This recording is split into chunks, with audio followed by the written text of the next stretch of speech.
My mother asked who I wanted to marry. This time, I didn't choose Simon Hughes.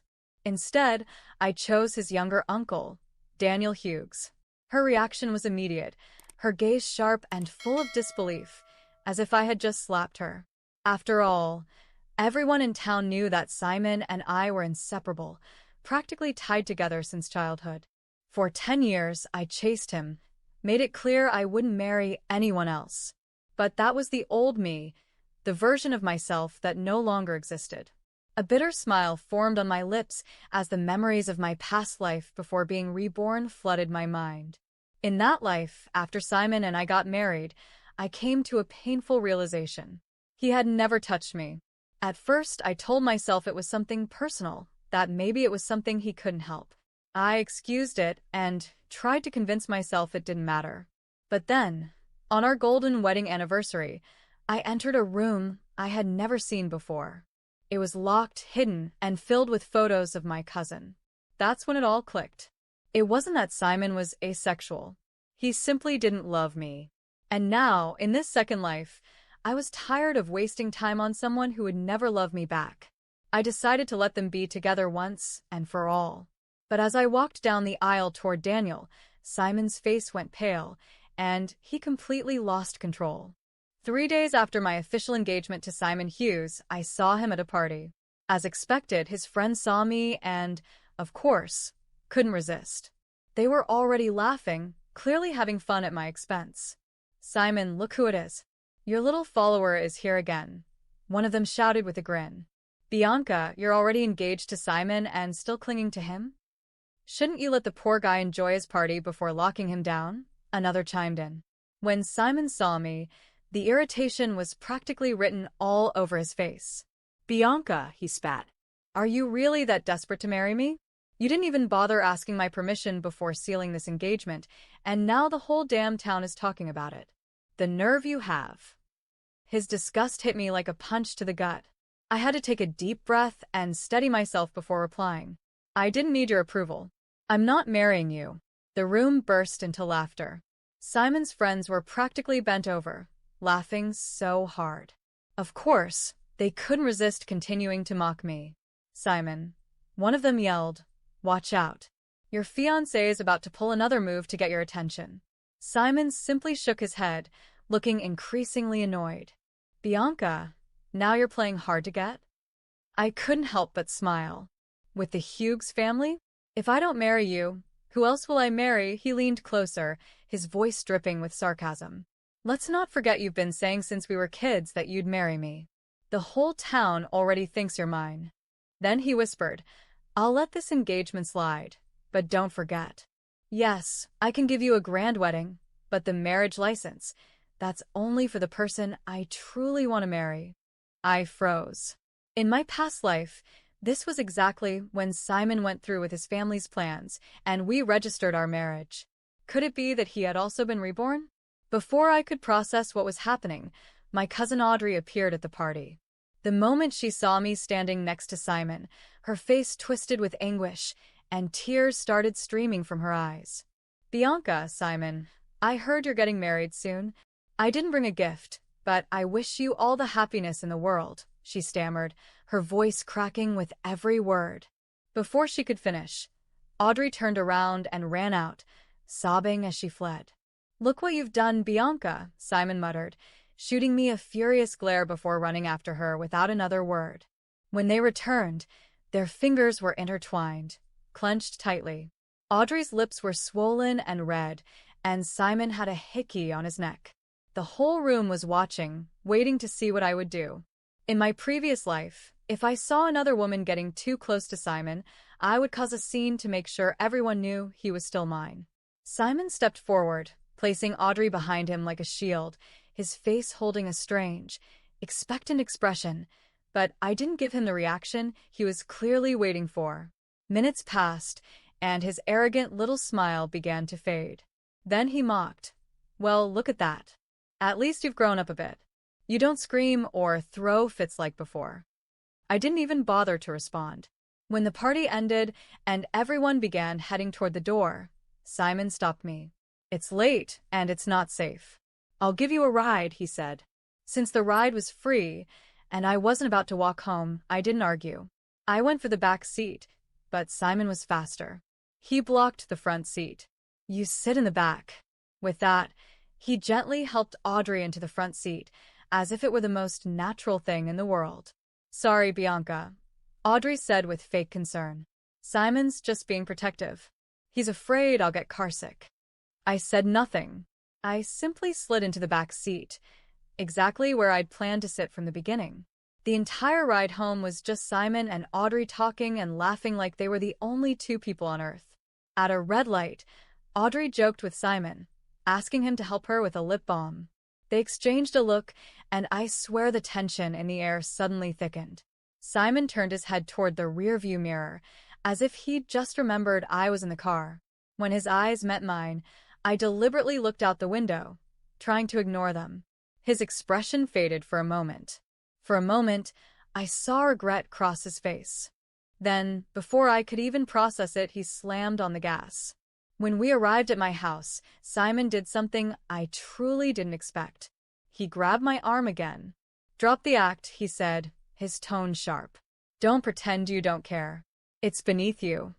With that, he threw a bracelet at me. "This is your engagement gift from me," he added, his voice dripping with condescension.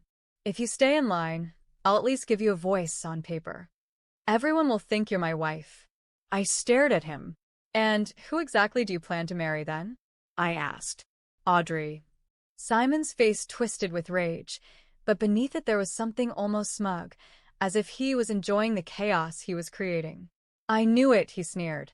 "You've been pretending this whole time. Listen closely. Don't you dare say a word about this to anyone in either of our families. My relationship with Audrey is none of your business. She's kind and fragile. Nothing like your little schemes." His voice dropped, almost like a warning. "If you ever hurt her, don't think for a second I'll go through with this wedding." I couldn't help but laugh. He was too much of a coward to be honest with the Hughes family, but somehow I was the villain in all of this. I didn't say another word. I simply turned and walked into my apartment, the weight of everything pressing down on me. The moment I closed the door behind me, my phone vibrated. It was a video from Audrey. I hesitated before opening it, but when I did, there they were. Simon gently helping Audrey fasten a necklace around her neck.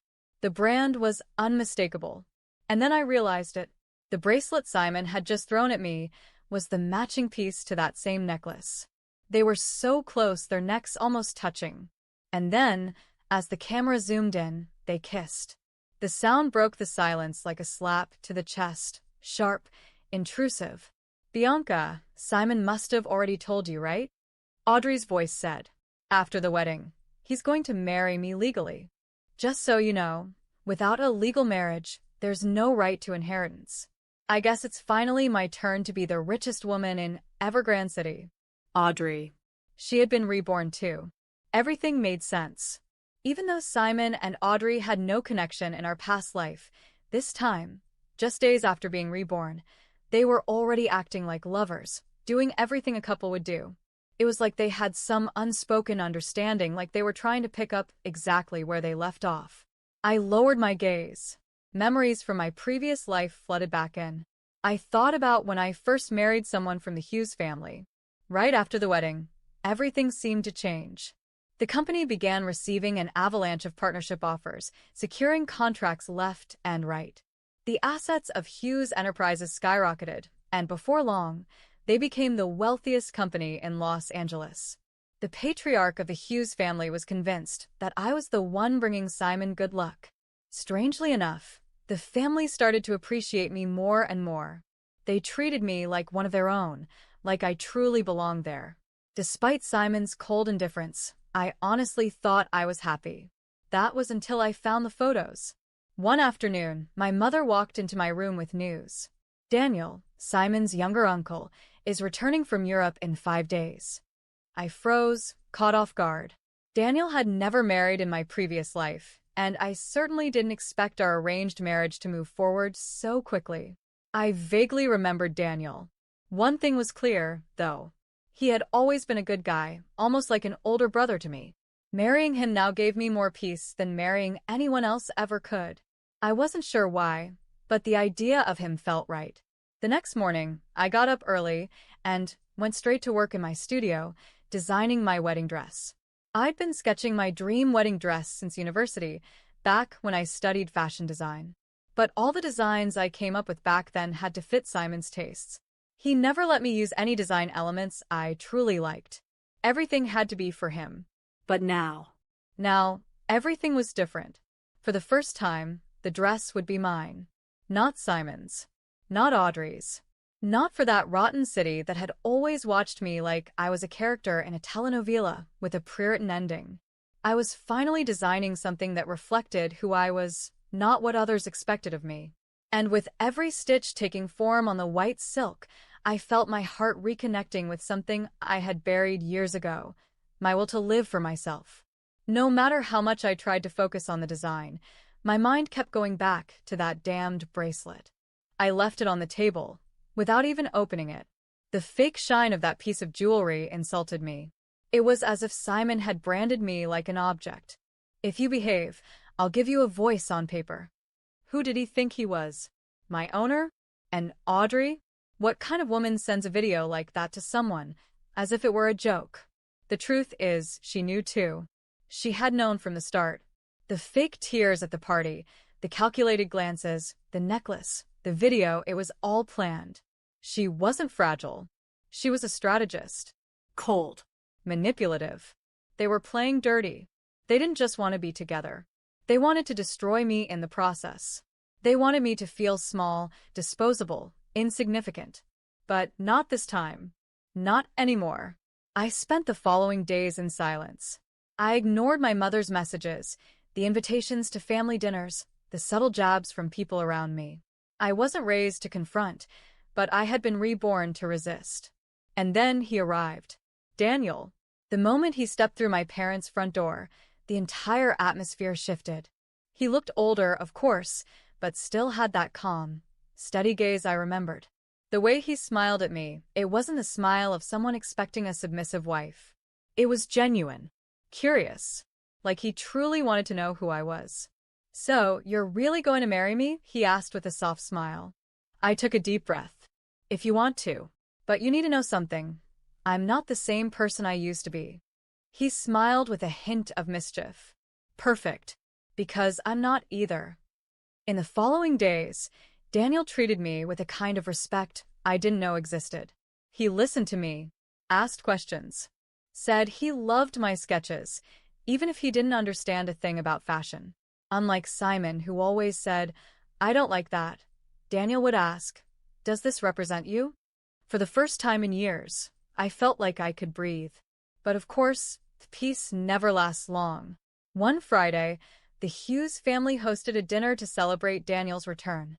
And as expected, Simon and Audrey were there. He with his smug aura, and she wearing the damn necklace, the matching piece to the bracelet Simon had given me. It was pure provocation. Obvious. And it worked. I was burning inside. During dinner, Audrey laughed loudly, touched Simon constantly, called him love so everyone could hear. Simon kept glancing at me, clearly hoping I'd snap in front of everyone. But I didn't. I smiled. I toasted. I kept Daniel's hand firmly in mine. "Are you okay?" he whispered, sensing my tension. "Not yet," I replied, staring directly at Simon. "But I will be." After dessert, my mother, ever lacking in tact, commented, "It's funny how everything worked out, isn't it? Bianca with Daniel and Simon with Audrey, it's like fate." Daniel squeezed my hand. I kept my smile, but inside, I was swallowing fire. Then Audrey raised her glass and said, with poison sweetness, "To strong women who know when to step aside so true love can flourish." Simon looked straight at me, like daring me to react. But I didn't give him that pleasure. When dinner ended and we headed to the parking lot, Daniel went to get the car. Simon approached me.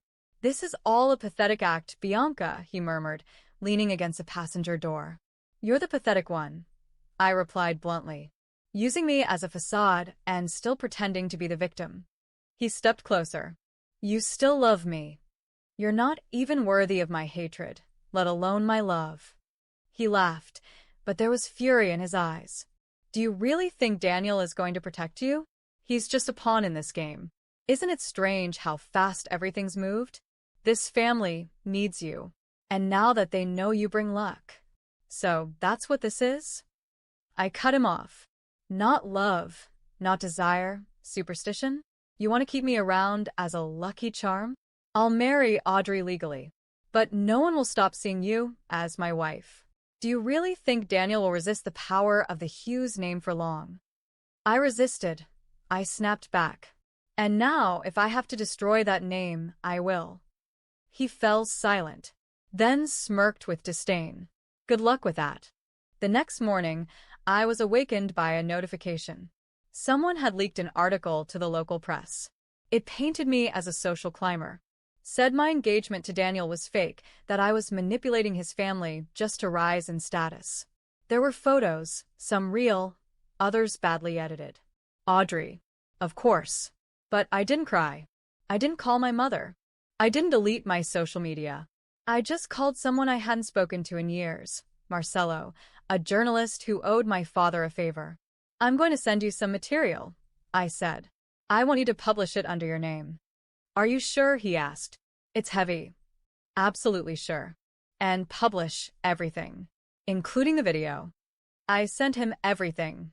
The necklace video, the voice notes, Audrey's message saying she'd marry Simon after the fake ceremony, the contract I found among the company's documents, proving they planned to use me to secure the inheritance, and then discard me.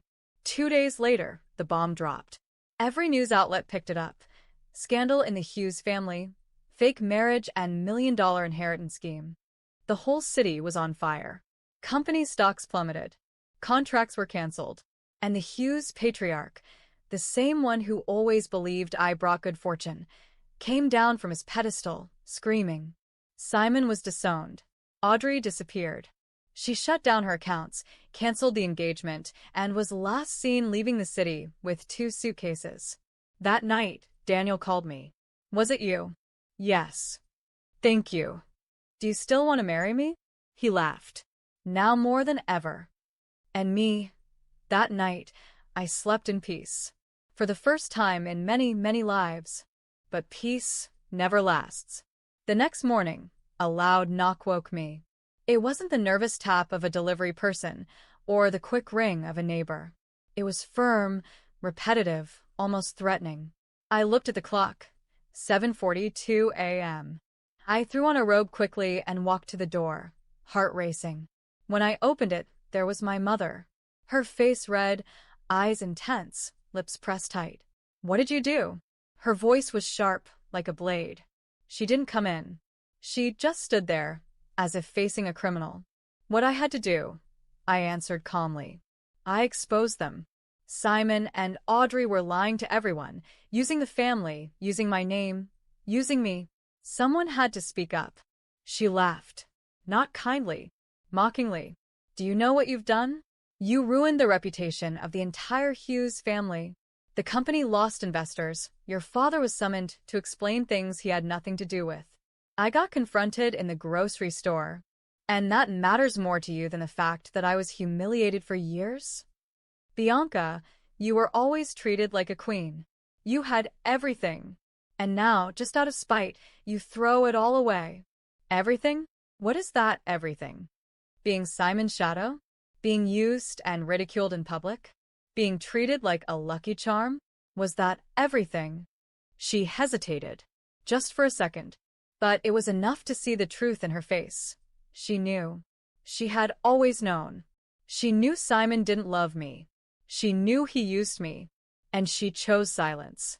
She chose comfort. The Hughes are the most powerful family in Los Angeles, Bianca. You should have endured it. What you did was foolish. And you'll pay for it. I shut the door in her face without another word. From that moment on, I knew I was completely alone. Not even my own mother was on my side. The days that followed were a war. I received anonymous messages, calls from unknown numbers. Online, they claimed I had manipulated Daniel, that the whole engagement was a scheme to grab the inheritance. They even said I had faked the videos. Daniel supported me. He stayed by my side. Steady. More than I had expected. They're desperate, he said to me. When the powerful lose control, all they know how to do is attack. What I didn't expect was for Audrey to come back. 2 weeks after the scandal, she showed up at my building. Dressed in black, sunglasses on, but everyone recognized her. She made a scene at the entrance, shouted my name, demanded that I come down. Against my instincts, I went down. I wanted to look her in the eyes. When we faced each other, she took off her glasses. Her face was full of hatred and fear. "You think you won?" she hissed through her teeth. "You only made everything worse. The patriarch is sick, the company is collapsing, and now Daniel is the new favorite. He deserves it. You too don't. You don't understand anything, Bianca. Nothing. Simon and I were reborn too. This time, we just wanted to avoid the mistakes of the past. And that's why you lied, manipulated, and betrayed?" She pressed her lips together. "Simon has been mine since the first life. We were supposed to be together. But you always show up. You always pull him away. He was never yours. Or mine. Simon only belongs to himself." She stepped closer, her eyes burning with fury. "Do you really think Daniel will protect you forever? Do you think this story will end well for you? He's a Hughes. And all Hughes, sooner or later, choose their side." And she left, without saying another word. But she left me uneasy. In the following days, Daniel changed. He became more distant, more tense. Endless meetings, calls, sudden trips. He said everything was fine, that he loved me, That he was still with me. but his eyes were tired, heavy. One night, he came home late, very late. He walked in silently, dropped his coat on the couch, and went straight to the bathroom. As he moved, a paper fell out of his pocket. A contract. I picked it up. It was a business merger agreement. A prenuptial contract. Signed. Without my name. Daniel came out of the bathroom and found me holding the paper. "What is this?" He froze. "It's just a draft. It's not official yet. Just something the family lawyers prepared." "And why don't I have any rights in case of separation? Why doesn't my name even appear?" "Because they still don't trust you," he said, painfully. "Still." "Bianca." "So, Audrey was right," I said, my throat tight. "They always choose their own. I haven't chosen anything. I'm stuck in the middle." I stood up. "And me? Am I not stuck too? But I don't have a powerful last name to protect me. All I have is myself. And I'm tired of waiting for someone to save me." He tried to reach for me, but I stepped back. I won't be a bargaining chip again. I'm not the Bianca from before. I'm the woman who tore Simon and Audrey down with the truth. And if you take their side, you'll fall with them. He froze. Speechless. I grabbed my bag, walked out, and slept elsewhere. For the first time since all of this began, I was alone, but not defeated. The next day, I publicly announced the launch of my own fashion brand. I used the scandal to my advantage. I told my story, showed my sketches, my process, everything I had lived. Social media exploded. I received support from women all over the country. They told me they too had been silenced, used, discarded. Within weeks, my brand had a waiting list. And then a letter arrived. From the Hughes legal team. They were suing me for misuse of private information for commercial gain. I smiled, because that was the proof that, even with all their power, they were still afraid of me. And this time, they have no idea what I'm capable of. At first, I believed all I needed was love. That if I found someone who truly saw me, who said the right words, who stood by my side against the world, everything would work out. But I was wrong. Love isn't enough when everything around you is rotten. When even the sweet words come wrapped in hidden contracts and promises, as fragile as glass. Daniel, he was good. Or, at least, he wanted to be. You could see it in his eyes. He wasn't like Simon, who smiled with that air of superiority, that arrogance of someone who'd always been treated like a prince. Daniel listened. He hesitated before interrupting. He walked slowly, as if he respected the ground beneath him. That's why it hurts so much to discover that, even being different, he was still bound by the same family chains. He didn't cheat on me with stolen kisses. He didn't conspire against me. But he allowed it. He allowed his family to exclude me on paper, to reduce me to a shadow with no rights. And worst of all, he tried to convince me it wasn't a big deal, that it was just a draft. But drafts reveal intentions. And I am not a draft. When I left Daniel that night, I didn't cry. I didn't scream. I didn't break anything. I just felt a final part of me fall to the ground, and I didn't bother to pick it up. Because the Bianca who waited to be rescued, who endured humiliation for the sake of love, who stayed silent to keep the peace, she no longer existed. She died with that former life. What remained was a woman who finally understood that the only future worth having was the one she built for herself. And that's exactly what I did. My fashion brand grew faster than I ever imagined. At first, they said it was pity, that it was just media hype, that it would fade in weeks. But my designs spoke for themselves. Every stitch had a story. Every garment was a declaration of independence. I didn't make clothes to please heirs. I designed for women who wanted to look in the mirror and recognize their own power. My social media exploded. Influencers started wearing my designs without me even asking. The press, who once called me the bitter ex, now introduced me as the new fashion force of Los Angeles.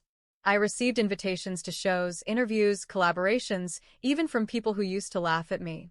I accepted some, rejected many, and I never forgot their names. The most ironic part? The Hughes family sued me, claimed I had used private information for personal gain, filed a ridiculous lawsuit, probably drafted by a bitter lawyer with a thirst for revenge. But I wasn't that naive girl anymore.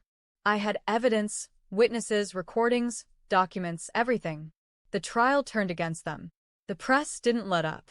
The company, already staggering from the scandal, began to crumble completely. Investors withdrew, executives resigned, and the Hughes name, once a symbol of power, became synonymous with lies, manipulation, and decay. Simon vanished. They say he moved to Europe, trying to start over. But I know he's hiding. Audrey still tries to show up now and then, with that victim face of hers. But no one believes her anymore. Time did its job. Everyone saw her for who she really is. Cold, calculating, poisonous. And Daniel? Daniel never reached out after that final conversation. I like to think he understood. That he respected me enough not to try to fix what he himself allowed to break. And honestly, I don't hate him. He tried. He wanted to love, wanted to be different, wanted to break free from his last name. But at some point, the weight of his blood was stronger than the sound of his conscience. And I moved on. Not out of revenge. Not out of pride. I moved on because I understood no one was going to build my freedom for me. Today, I give lectures. I tell my story, not as a broken woman, but as a woman who survived her own naivety. I talk about relationships disguised as destiny, about manipulation wrapped in gifts, about contracts that try to reduce us to a number in someone's inheritance, and about how to rise after all of it. My brand is now international. I open stores in 3 countries. I hire women who were discarded, ignored, humiliated. And not a single piece that leaves my studio is designed to please a last name. They're designed to empower. And if you ask me whether I still believe in love, I smile. Because now I know, no contract, no ring, no surname is worth more than the freedom of never again submitting to someone who doesn't see me as whole. Reborn or not, this life is mine. And no one will ever take it from me again.